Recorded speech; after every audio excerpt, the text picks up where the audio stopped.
نحمده ونستعينه ونستغفره ونستهديه ونعوذ بالله من شرور أنفسنا ومن سيئات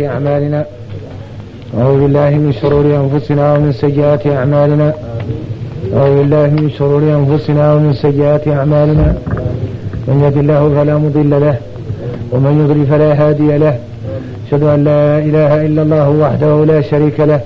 أشهد أن محمدا عبده ورسوله أرسله بالهدى ودين الحق ليظهره على الدين كله ولو كره المشركون. والصلاة والسلام على أشرف المرسلين سيدنا محمد وعلى آله وأصحابه وأزواجه وذريته ومن اهتدى بهديه إلى يوم الدين.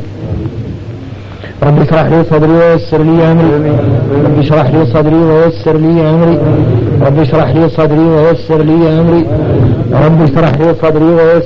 أمري واحلل عقدة من لساني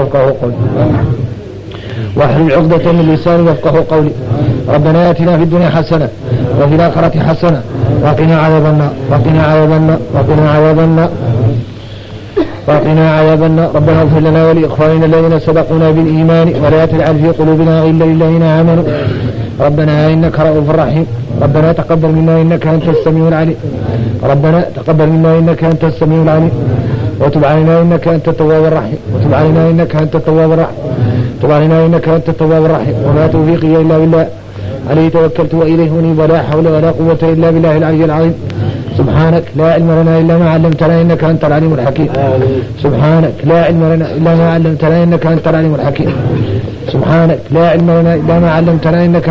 الحكيم.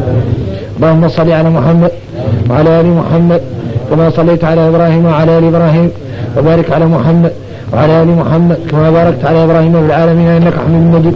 السلام عليكم جميعا ورحمة الله وبركاته.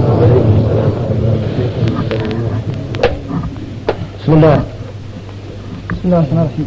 من ذكر والقدرة بغير الأخير تفريع ناسها وعاجز كثير. الليلة الماضية كنا نتكلم على بقية فرائض الصلاة وتكلمنا فيها على شروط الصلاة وقلنا على أنها 4: طهارة استقبال القبلة والستر العورة وطهارة الحدث وطهارة الخبث 4.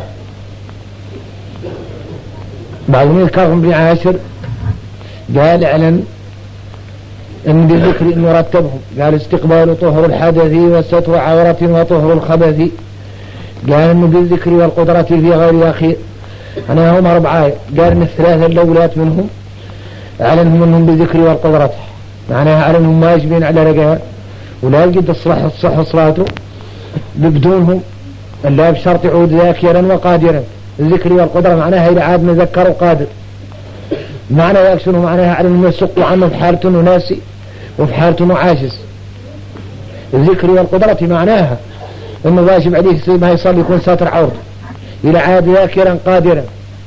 وواجب عليه على انه ما يصلي يكون مستقبل القبلة إلى عاد ذاكرا وقادرا.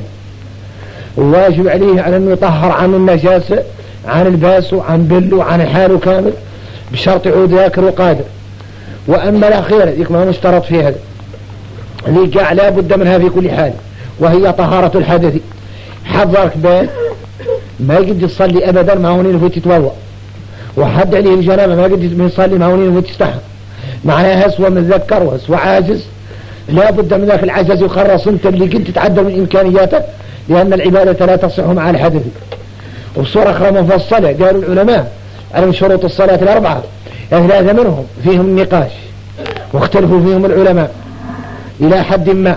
وخالد شين قال طهارة الحدث معناها حد عليه الحدث لا صار ولا الأكبر ما جاي القول من العلماء حد يقدر يصلي به. لا يقبل الله صلاة أحدكم إلى أحدث حتى يتوضأ.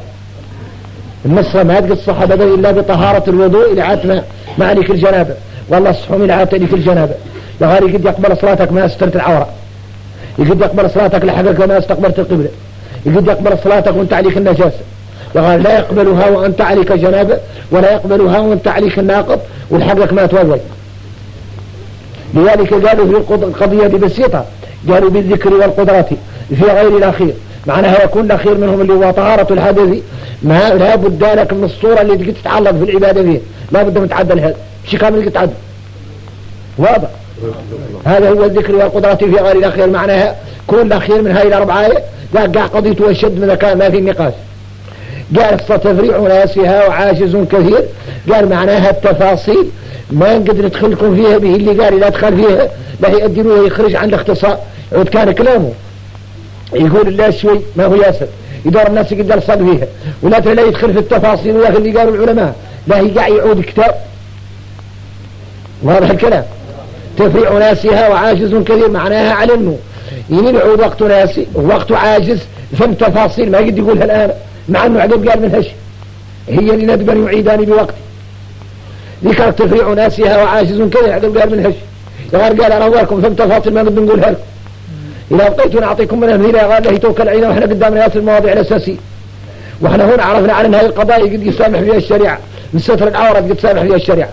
وبعض العلماء قال أنها قاعد أنها ما تبطل الصلاة بعدم ستر العورة، وغير ما هي المشهورة لا هي المعمول به.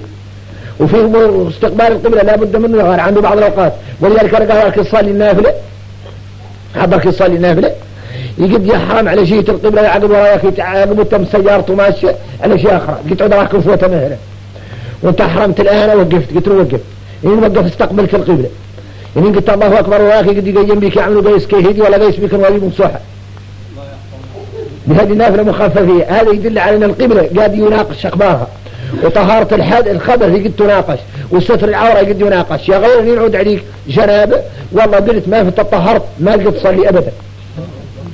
واضح الكلام. معناها خالص في ضوء قد يناقش وغير شيء مبسوط. قال ندبا يعيدان بوقت، معناها خالق المسائل لها قبل فالطالب قال ندبا يعيدان معناها هذوك الاثنين اللي هما شنو هما. انا قاش مثلا طهر الخبث يحقوا اذا الباس مثلا كان منسس ما افطن له، والله فراشه منسس والله جله منسس ولا افطن له ما هو يفات صلى. قال لك هذا مندوب يعيد في الوقت. واضح. كذلك كالخطا في قبلة. انا قاعد صلي معدل ان القبلة قد مشيها، حرمت مثلا معدل القبلة